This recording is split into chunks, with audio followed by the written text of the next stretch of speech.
Young लड़का था एकदम, और बहुत ज़्यादा एरोगेंट था वो किसी को कुछ नहीं समझता था।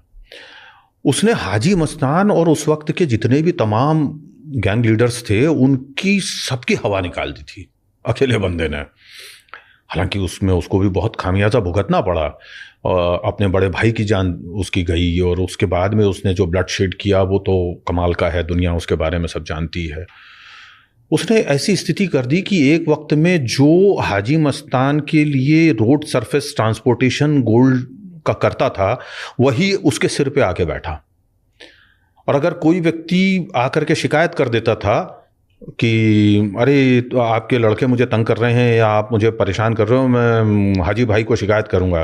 बोले अच्छा तू हाजी भाई को शिकायत करेगा ना, कोई बात नहीं है, 2 मिनट बैठ जरा। थोड़ी देर बाद में उसी आदमी को अंदर बुलाता था और खिड़की से बाहर दिखाता था कि तू जो आदमी को बोल रहा था ना कि जिसकी तू शिकायत करेगा, वो देखो मेरे ऑफिस के दरवाजे के बाहर खड़ा है। उसको बैठाते भी नहीं थे, उसको बाहर खड़ा रखते थे। इस बात की शिकायत खुद हादी मस्तान ने किसी व्यक्ति से की थी जिसने कि मुझे ये किस्सा बयान किया।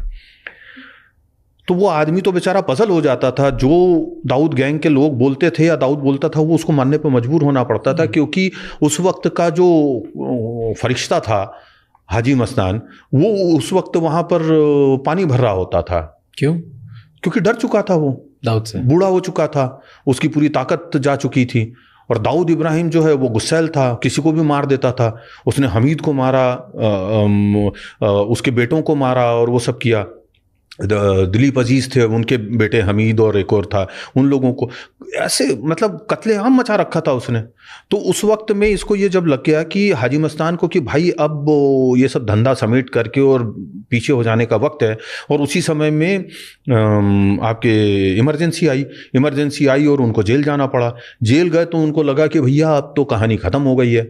बाहर आए तो वो जो है अपना एक उन्होंने एनजीओ खोला, उसमें लोगों की मदद करने लग गए। फिर बाद में उनको एक पत्रकार थे, उन्होंने कहा कि आप तो पॉलिटिक्स में आ जाओ, कल तक जो लोग आपके आगे पीछे डंडे लेके घूमते थे कल वो डंडे पीछे रख करके और आपको सलाम बजाएंगे। उन्होंने कहा ये अच्छी चीज़ है।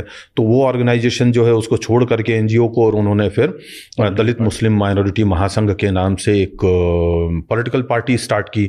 उसमें उन्होंने चुनाव भी लड़े। उन चुनाव में ये होता था कि दिलीप कुमार साहब भी जाया करते थे उसमें तकरीर देने के लिए, और उसकी पार्टियों में, जुलूसों में और इन सब चीज़ों में, और बड़ी फुटफॉल होती थी, खूब भीड़ जमा होती थी, लेकिन वोट कन्वर्ट नहीं होता था। उन्होंने जितने लोग खड़े किए थे चुनाव में, उनमें से सिर्फ 2 ही लोग जीते थे, और वो दोनों ही पत्रकार थे, उर्दू रिसालों में काम करने वाले सहाफ़ी थे।